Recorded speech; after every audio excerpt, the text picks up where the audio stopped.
Whose blood is this? That's what the nurse asked as she looked between me and my wife, holding the test tube like it was evidence in a murder trial. I thought it was a routine checkup. Insurance stuff. Life coverage.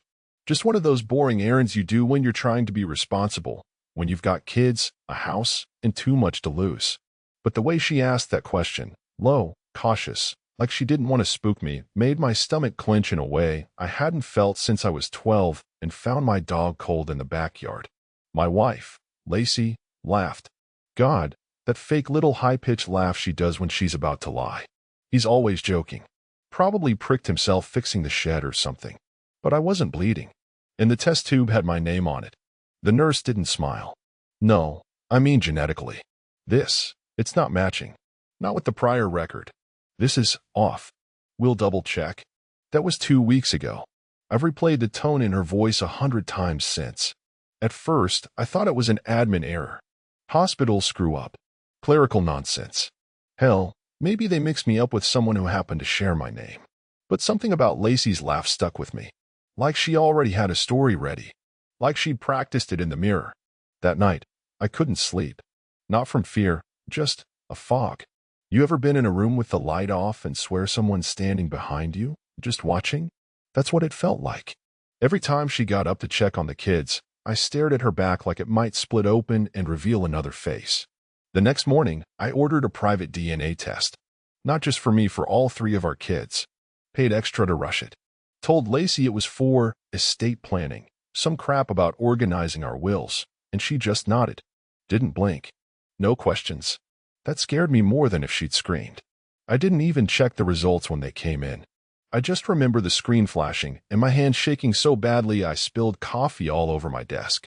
I sat there for 10 minutes, staring at the confirmation email. When I finally clicked it open, I thought I'd misread it. Child 1, probability of paternity, 0%. Child 2, probability of paternity, 0%. Child 3, probability of paternity, 0%. I refreshed the page, closed the browser, reopened it. Same numbers. 3 zeros. 3 bullets to the chest. I didn't feel angry yet. Just cold. Like my body had gone into survival mode, conserving energy for a battle I hadn't even admitted was coming. My jaw hurt. I'd apparently been clenching it for hours. My inbox had filled with junk, work follow-ups, Lacey asking if I could grab groceries. I just sat there, numb, until the phone started buzzing. 1 call, then 3, then 5, then 97. I didn't pick up any of them. Then came the message. Just one. From my brother, Ryan. I'm sorry. I never meant for it to go this far. No context. No explanation. Just that. That's when the rage came. Slow. Controlled. Like a match held just above gasoline. You don't scream. You watch it burn. And somewhere in the back of my mind, I remembered something stupid. Years ago, when Ryan got drunk at Thanksgiving, he'd bragged about how he and Lacey always clicked. Said it like a joke. Said it while winking at her. And she blushed. At the time, I thought, whatever, just family teasing. But now, I couldn't stop thinking about the way my youngest son's ears stick out just like Ryan's. Or how our middle kid is Ryan's exact laugh when he gets really excited. It wasn't paranoia. It was confirmation. And I had to act like everything was fine. Because if I played my hand too early, I'd never get the truth. Not the full one. Not the why. So I smiled. I kissed Lacey goodnight. And I started planning. It's disturbing how easily you can fake normal when your entire world has been gutted. I made waffles the next morning. Poured her coffee just the way she liked it. Half and half. 1 Splenda, cinnamon on top. She hummed a little song as she buttered a piece. Same song she always sings when she thinks she's in control. The kids bickered over syrup, and I smiled through it, thinking, I'm living with strangers. I paid for school, braces, birthdays, for someone else's bloodline. And across the table sat the woman who let me. And possibly the man who gave her those children was my own damn brother. That kind of betrayal doesn't shout, it whispers. It slides under your skin, wraps around your ribs, and pulses in time with your heart. You don't scream. You calculate. The first thing I did was call my lawyer. Not for divorce. Not yet. I wanted the quiet stuff first. I told him I needed a private investigator for a family matter. No names yet. Just that I needed someone discreet. Someone used to secrets. I also got access to the home security archives. Lacey thought I set up the cameras for packages. That was partly true, but I never told her about the extra one tucked inside the garage rafters, or the audio pickup near the back door, masked by an old motion sensor light. When I finally sat down to scrub through footage, I wasn't even sure what I was hoping to find. But you know how you can feel something just out of sight, like a splinter in your mind? That's what drove me.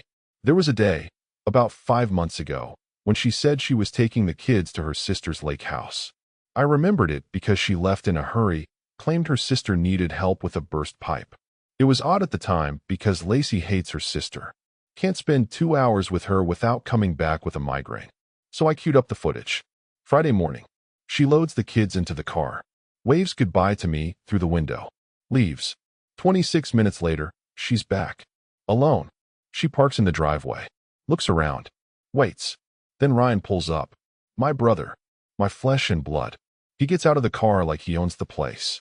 No hesitation. No awkward glance around. He walks right up, hugs her. Long. 2 hands. Then he carries in a damn bottle of wine. They disappear into the house. For hours later, he leaves. She never mentioned coming back that day. Claimed she was in a traffic jam near Fort Lakes.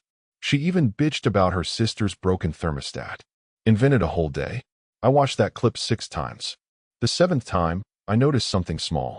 Ryan had a key. He didn't knock. Didn't wait for her to open the door. That key wasn't one I'd ever given him. Which means she did. The investigator got back to me a few days later. Quiet guy. Military haircut. No small talk. He handed me a folder and said, "You might want to sit down." Lacey had been meeting Ryan regularly. Hotels. Her car parked at his place. Charges at restaurants I'd never heard of. She once rented a beach cabin under her maiden name. The real kick in the teeth? Some of these meetings went back over a decade. We've been married 15 years. Which means their little thing didn't just happen. It grew. Fed on lies. On family holidays. On my birthdays. On the night I was in the ER getting my appendix yanked out. She was with him. You ever see a person start to rot from the inside, but they're still smiling at you across the kitchen island? That's Lacey. But I didn't confront her. Not yet. Instead, I started keeping a log. Every little thing. Timestamps. Receipts. Habits. How often she called her sister. How often she left her phone on silent. Where she kept her burner key. Because I didn't just want to catch her. I wanted her to confess. And if I played this right, she would. All I had to do was feed her a story. And watch which lies she chose to tell. The next morning, I told her I was being audited. She was slicing strawberries for the kids' lunches, like nothing in her world was unraveling, and when I said it, she didn't even flinch. Didn't look up. Just said, "Oh." Like I'd told her the forecast said rain. That's when I knew. Knew. Because Lacey is a control freak. Every receipt, every credit card statement, every dollar spent is logged in a spreadsheet she guards like it's national security. If there was even a rumor of a tax audit, the real Lacey would have been in DEFCON mode. But this one? This version? She just smirked. "You've been sloppy with deductions," she said, still not making eye contact. And that was her tell. She wanted to see if I'd flinch. If I'd start stammering. If I'd confess to some secret she didn't know I knew about. Classic manipulation tactic, project blame before someone even accuses you. I leaned in and matched her tone. "Yeah, probably those weekends you said were girls' trips. Wonder what the IRS thinks about wine tastings with my brother." She dropped the knife. For half a second, I saw it panic. Then she blinked and bent down to pick it up like nothing happened. "Don't be dramatic, Mark," she said, laughing. "You sound like your mother." I smiled. "You used to like my mother. She used to like me before you turned her into a paranoid watchdog. That's how she plays. Shifts the blame like it's a party trick." And I let her. Because I wasn't ready to go in for the kill. Not yet. That afternoon, I called Ryan. He didn't pick up. So I left a message. "Hey, need to talk. Just got some weird DNA results back, and it's raising questions." Not mad, just confused. Hit me back. I wanted him to sweat. I wanted that voicemail to crawl into his ears and chew on whatever conscience he had left. And sure enough, an hour later, he texted. "Busy right now. Let's catch up soon." Translation: I'm panicking. I waited until 11 p.m. that night. Lacey was upstairs, fake sleeping like always, one leg outside the blanket, face turned to the wall like she was posing for a crime scene photo. She only sleeps like that when she's hiding guilt. It's like her body tries to flee even when she's unconscious. I went out to the garage. There's an old lockbox I keep in the ceiling crawl space. Inside, old tax returns, copies of our prenup, a flash drive from a camcorder we used to use for birthdays, back when things still felt real. I plugged the drive into my laptop, started scanning files, and buried in the 2014 folder was a 30-second video I didn't remember recording. It was our son's 5th birthday. There's cake, singing, everyone smiling. But then I paused it. In the background, standing a little too close to Lacey while I'm lighting candles, is Ryan. His hand is on her back. Not casual. Intimate.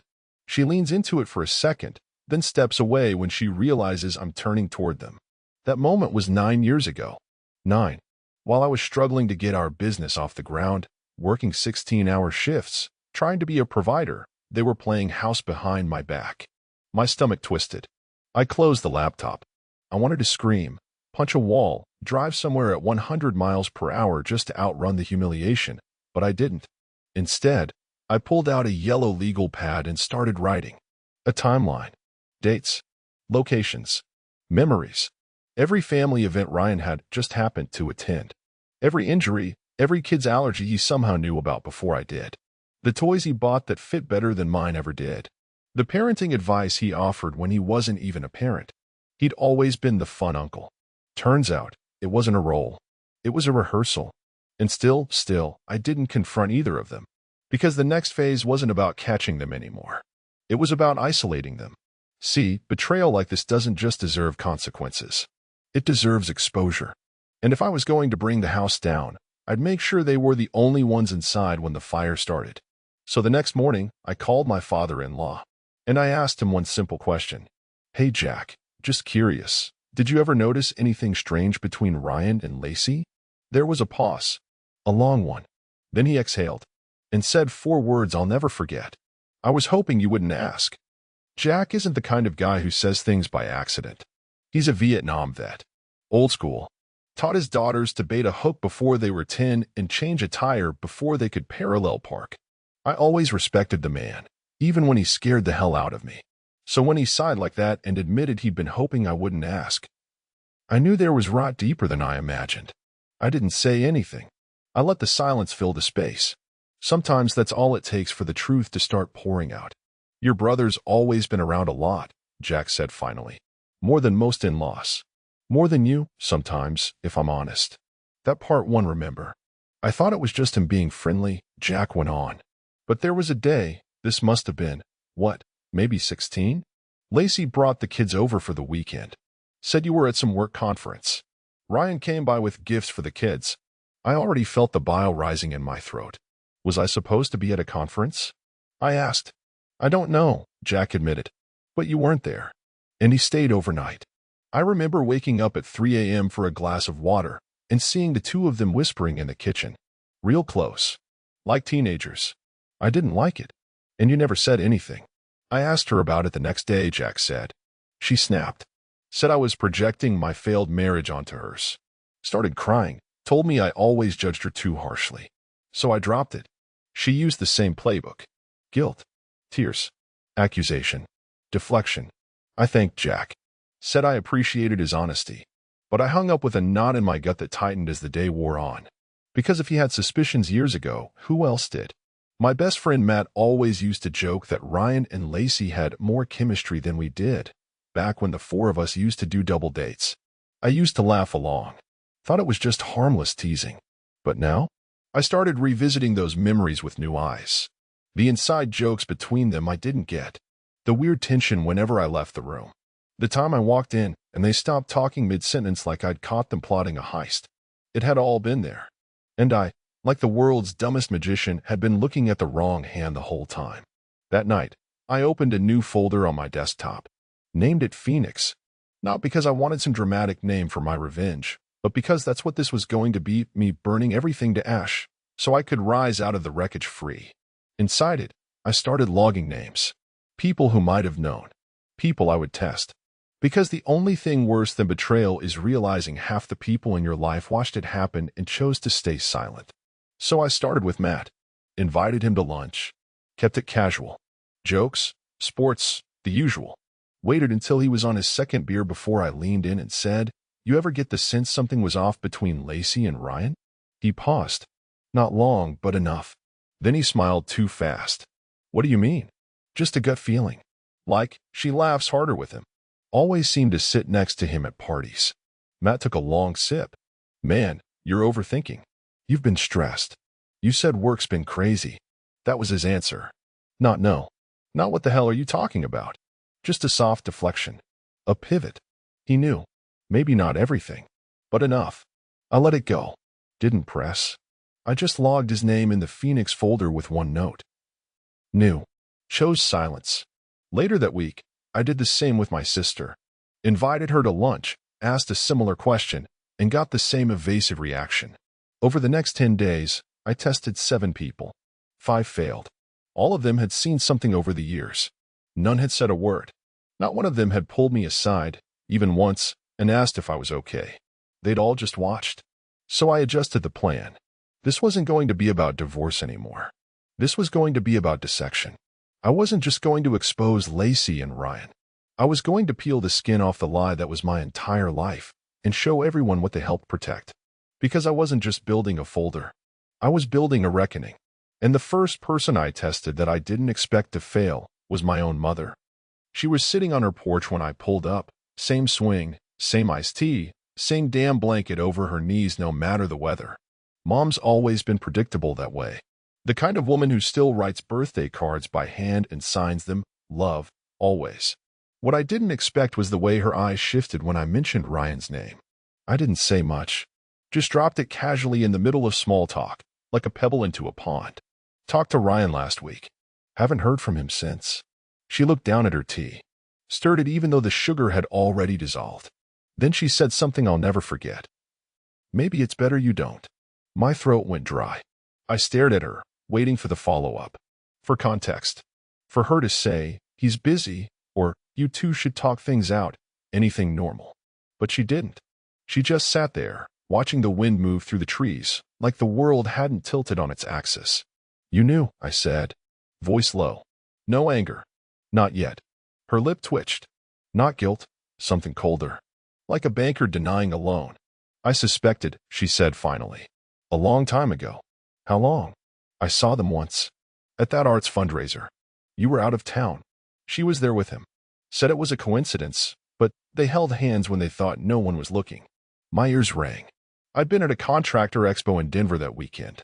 I remembered Lacey begging off, saying she didn't want to leave the kids overnight. Claimed she had a migraine. Instead, she was on the arm of my brother, smiling for photos under string lights while I pitched industrial piping systems to drunks in suits. "And you didn't tell me?" She blinked at me like I was being unreasonable. "You were happy."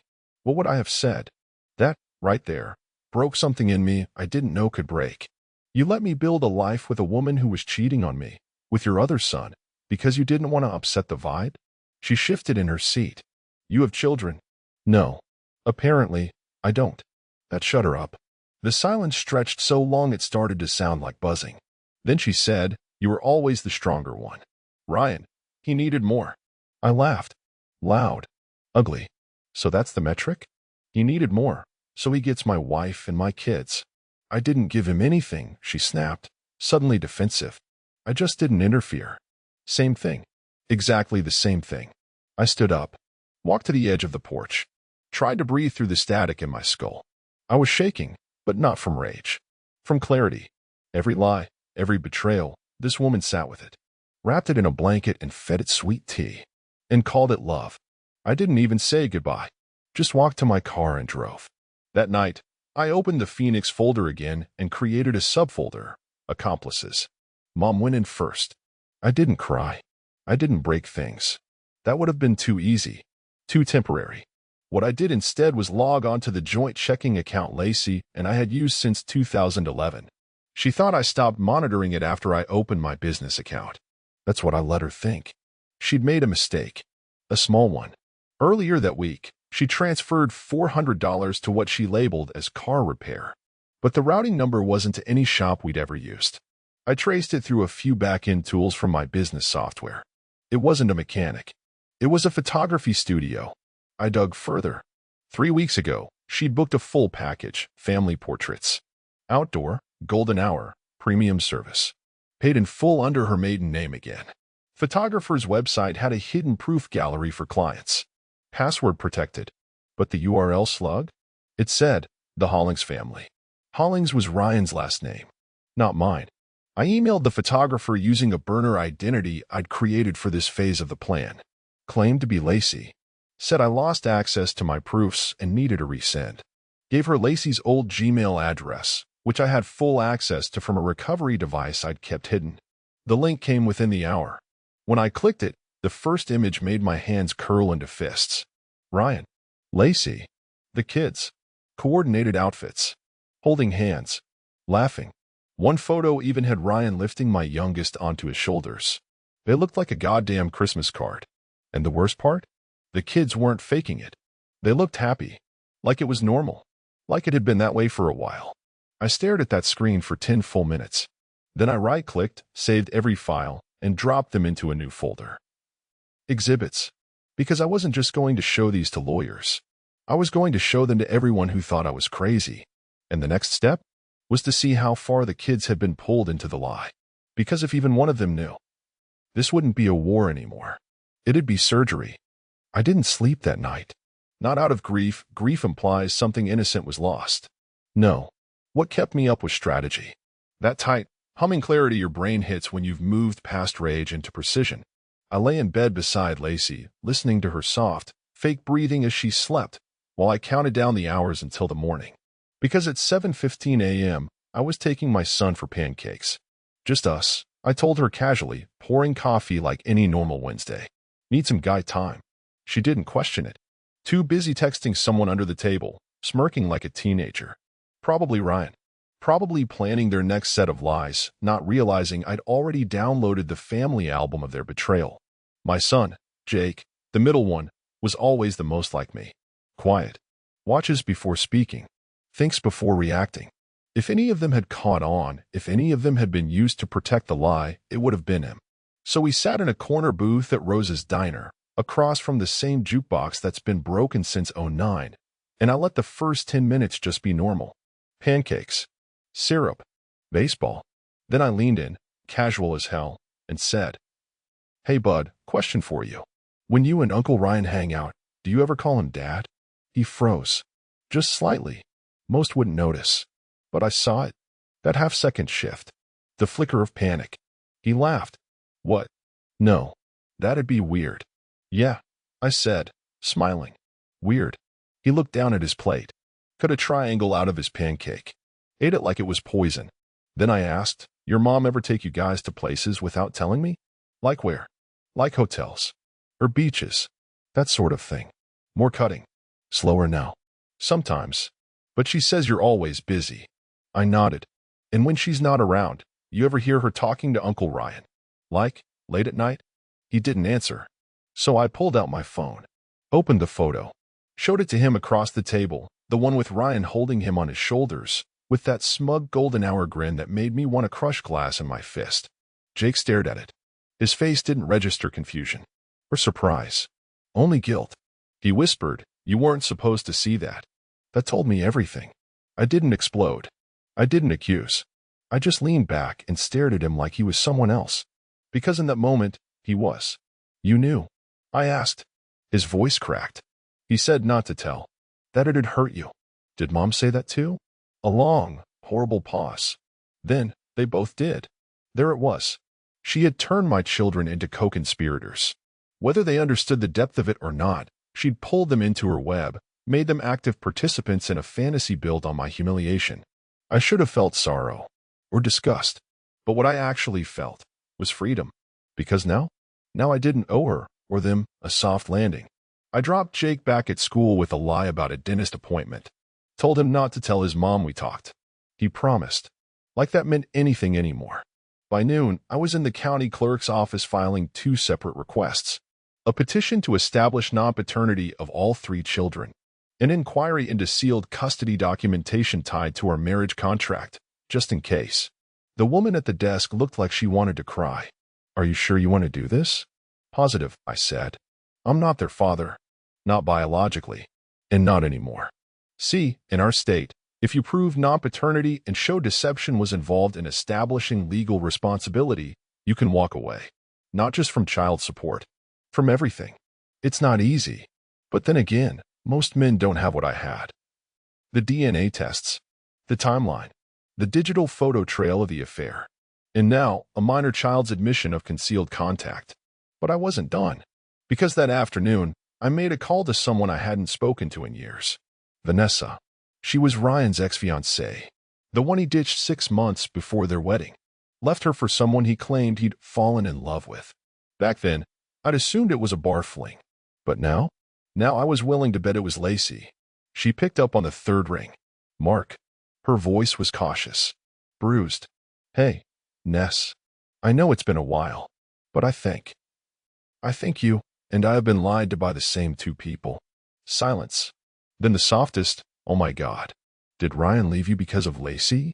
I knew it, she whispered. I always knew. And just like that, the web started to unravel. Because Vanessa? She had emails. She had dates. She had proof. And she had a reason to burn Ryan to the ground. I hung up that call and stared out the window. It was raining. Fitting. Because the flood was coming. Vanessa didn't waste time. She sent me a zip folder that same night, labeled simply, Truth. Inside were 42 emails. Some were short, just flirty nonsense. Others were long, emotionally manipulative novels where Ryan whined about how hard it was to be in love with someone he couldn't have. The timestamps didn't lie. They stretched back over 12 years. Overlapped with Lacey's pregnancies. With our anniversary trips. With the night she came home late and said she'd stopped by Target and ran into a friend. Turns out the friend was always him. In one email, dated 4 days before our daughter's first birthday, Ryan wrote, I can't stand seeing you go back to him every night. I want you to be mine. Completely. The kids feel it too. You said Jake called me Dad the other day by accident? Maybe that's a sign. A sign. He called it a sign. Like the universe itself had given him permission to crawl into my life, steal my family, and grin about it while I paid the mortgage on their little soap opera. Vanessa had highlighted that email.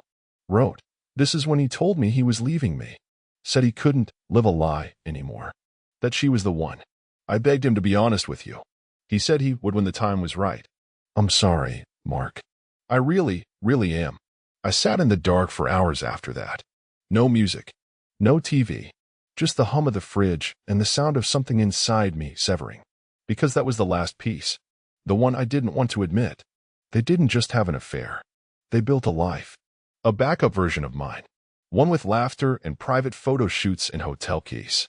One where I was a footnote, a necessary evil funding their secret fairy tale. And everyone around me had either looked the other way or smiled and nodded through it. Even my own children. The next morning, I made 3 moves. First, I printed the emails.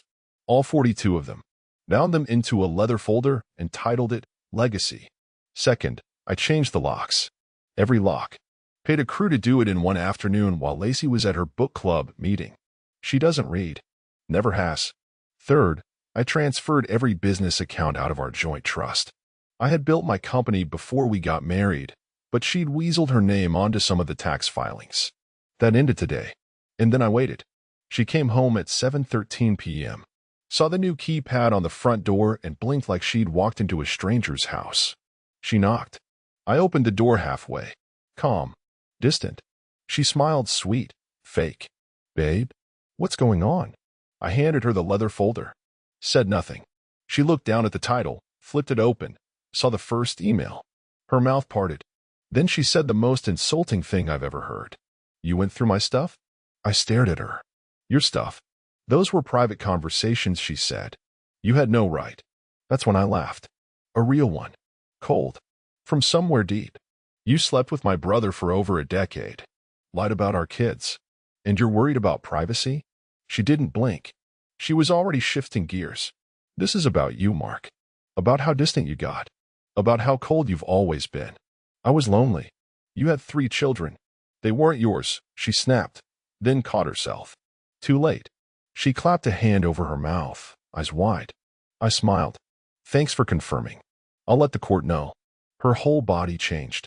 Posture. Eyes. Like watching a snake shed its skin and realize the room's on fire. You're going to ruin everything. No, I said, leaning in. You did that. I'm just taking notes. Then I closed the door in her face. Left her on the porch with her little betrayal portfolio and her phone buzzing in her hand.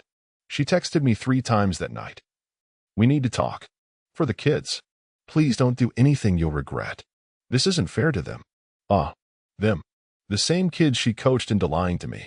The same ones I'd raised like they were my legacy, only to find out I was the unpaid babysitter for someone else's DNA. At 2:17 a.m., Ryan called. I didn't answer. At 2:19, he left a voicemail. His voice cracked halfway through. Mark, man. I'm sorry. I didn't mean for it to. Look, can we just talk? Please. You don't understand the whole story. Oh, but I did.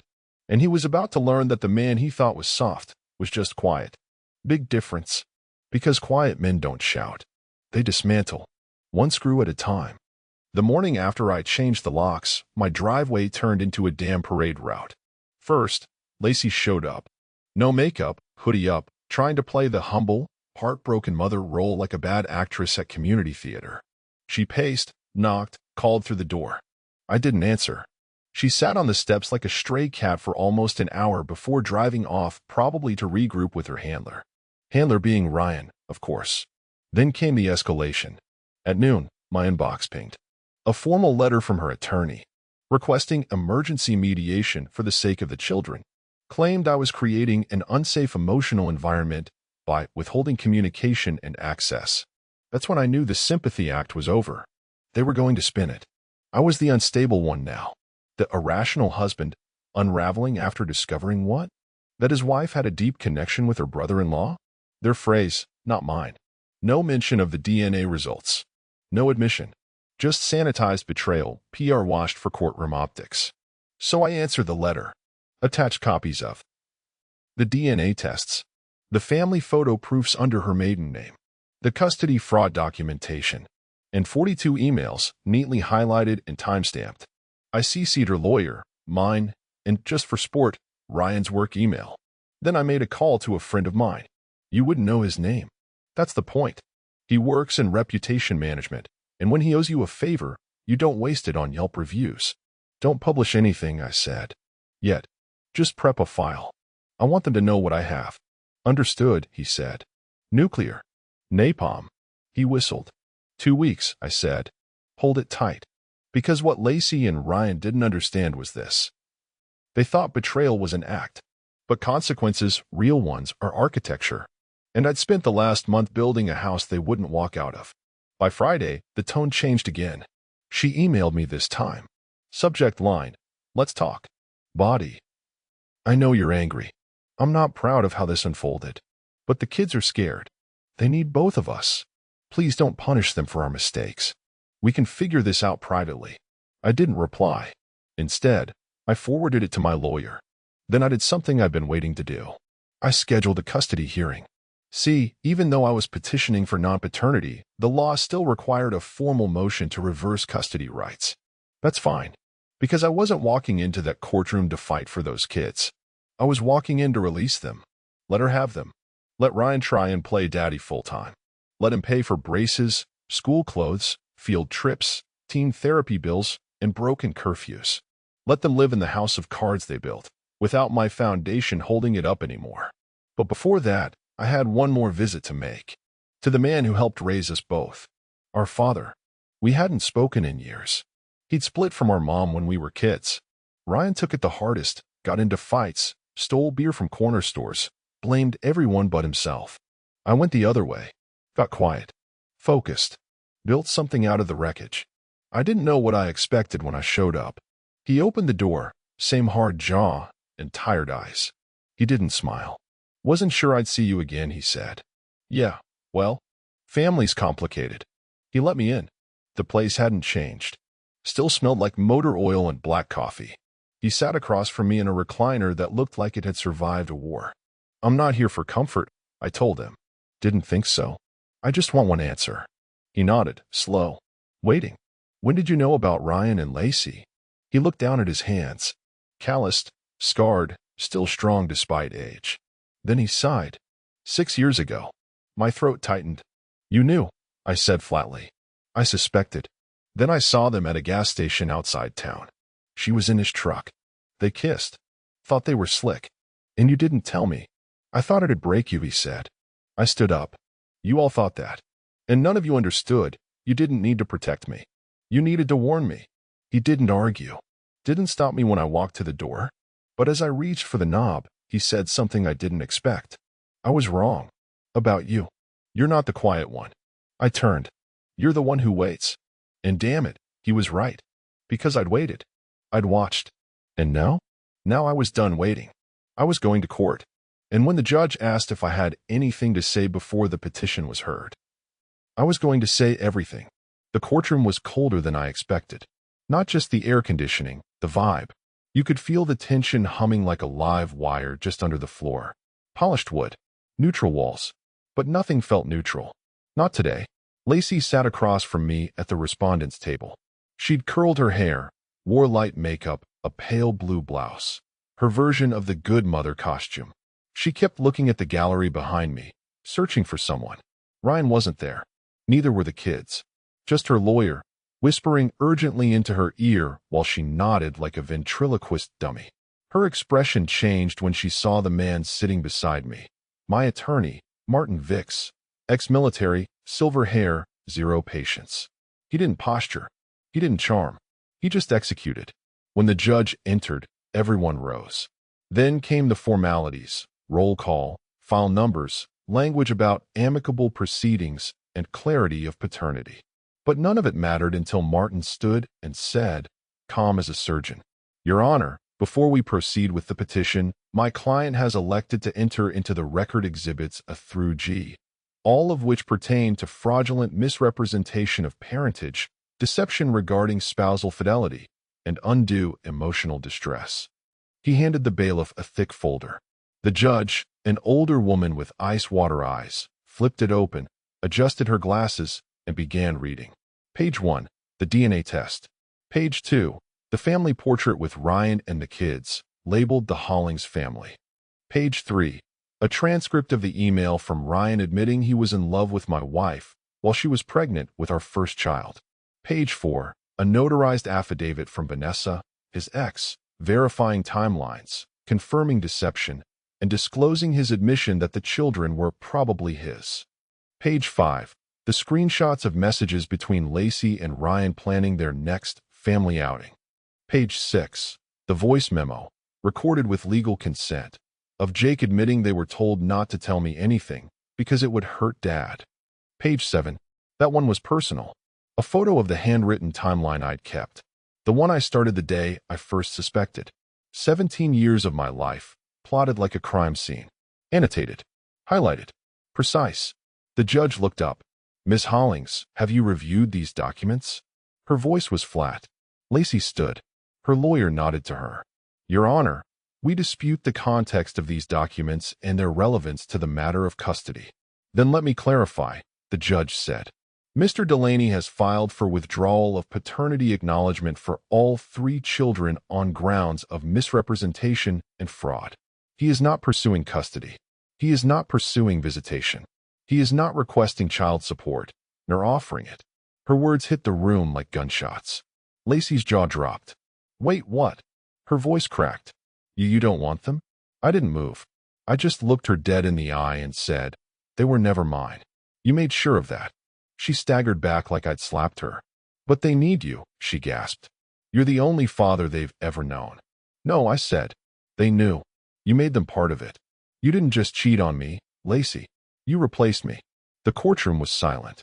Then Martin stood again. Your Honor, my client also wishes to enter one final document. A legal declaration severing all financial ties between himself and Ms. Hollings, effective immediately. Lacey lunged forward. You can't do that. We have accounts, we have. Martin cut her off.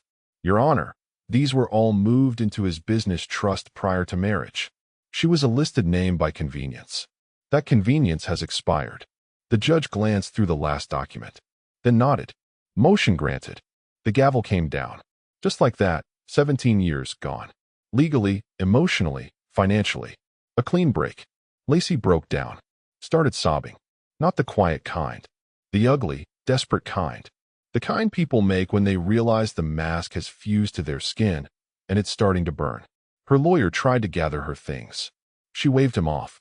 Looked right at me. Eyes red, makeup running. I gave you my life, she whispered. I stood. Buttoned my jacket. No. You sold it. Piece by piece. And now it's worth nothing. She opened her mouth to speak again. But just then, the courtroom doors opened. Ryan walked in. Disheveled. Late. Holding something in his hand. And when Lacey saw what it was, she went completely white. Because it wasn't a legal form. It was a birth certificate. Folded. Annotated. And not for one of my kids. He walked to the front. Looked the judge dead in the eye. Your Honor, he said, voice hoarse. I have a document that changes everything. And that's when I realized I wasn't the only one who'd been betrayed. You could hear the ticking of the courtroom clock when Ryan said it. I have a document that changes everything. The judge looked at him like he was a live grenade. Mr. Hollings, you are not listed as a party to these proceedings. I know, he said. His hands were shaking. But this is relevant. To her. He pointed at Lacey, whose face had gone sheet white. Her lips parted like she wanted to stop him, beg him not to say what he was about to. But no sound came out. The judge glanced at the clerk, who nodded to accept the folded birth certificate. Proceed, she said coolly. Ryan cleared his throat. Your Honor, 10 years ago, Lacey and I, we had a child. Dead silence. I didn't blink. I just stared at her. Another child. Not our child. Not one she ever mentioned. A daughter, Ryan continued, eyes locked on the floor. Lacey didn't want to keep her. Said it would complicate things. So we placed her for a private adoption. No agency. Paid the right people to keep it quiet. I didn't even see the baby. I just signed where she told me. My pulse pounded in my ears. Lacey swayed in her chair, hand over her mouth, mascara streaking like tire marks down her cheek. The judge frowned. Why bring this forward now? Ryan looked at me. I didn't know she filed the birth under his name. He extended the paper toward my attorney. Martin unfolded it. Read. Then handed it to me silently. And there it was. My name. Father, Mark Delaney. Daughter, Anna Claire Delaney. Date of birth. 10 years ago, almost to the day. A full year after our third child. Conceived during a trial separation. Lacey had told me it was just time to cool off. That she needed space, clarity. Said she was staying with her aunt in Denver. She came back 3 weeks later with flowers and tears. Said she missed me. Said she wanted to rebuild. What she didn't say was that she was pregnant with my brother's child. And that she'd gone so far as to slap my name on the birth certificate. Why? I said, standing slowly. My voice wasn't even angry. It was cold. Surgical. Why my name? Lacey finally spoke, voice barely audible. It was easier. You had insurance. He didn't. It was just paperwork. Just paperwork. Like I was a signature on a form, not a human being. The judge held up a hand. Enough. This is beyond the scope of today's hearing, but rest assured this will be addressed appropriately. I turned to Ryan. You signed it. He nodded. I trusted her. I almost laughed. That was the first time I believed him. The judge ordered the court to recess for 10 minutes while she conferred with the clerk on the implications of the forged paternity. Outside in the hallway, Lacey tried to follow me. Mark, please listen. I didn't turn around. Didn't need to. Because that's when Vanessa arrived. Yep. She walked in wearing black heels and a dark coat, holding a folder of her own. I hadn't told her to come. She came on her own. She brushed past Lacey like she didn't exist, walked straight to me, and handed me a sealed envelope. Ryan's finances, she said. Everything he's been hiding. Lacey froze. You gave it to him? She hissed. Vanessa turned. Smiled like frostbite. You gave him 17 years. I owed him one. I nodded, took the file, and walked back into the courtroom. When we resumed, the judge asked if I still wished to proceed with the withdrawal of paternity. Yes, Your Honor. And what would you like listed as your final statement for the record? I looked at both of them. Ryan in a wrinkled shirt, eyes down. Lacey trembling, smudged, and broken. Then I said, let the record show. They thought they were building a family behind my back. What they built was a time bomb. I turned to the judge. I'm just the one who lit the fuse. The gavel came down. Motion granted. I walked out of that courtroom free. Free of debt. Free of responsibility. Free of their delusions. Ryan and Lacey stayed behind, arguing over who would take the kids that weekend. I didn't listen. I didn't care. Because my next stop was the notary, where I finalized the sale of our old house. Proceeds moved into a veteran's trust under my father's name. Then I drove 3 hours to a cabin I'd bought months ago when all of this started. No address listed under mine. No digital footprint. Just peace. And the one thing they never expected. Silence. Because revenge? It's not noise. It's absence. And now they get to live in it.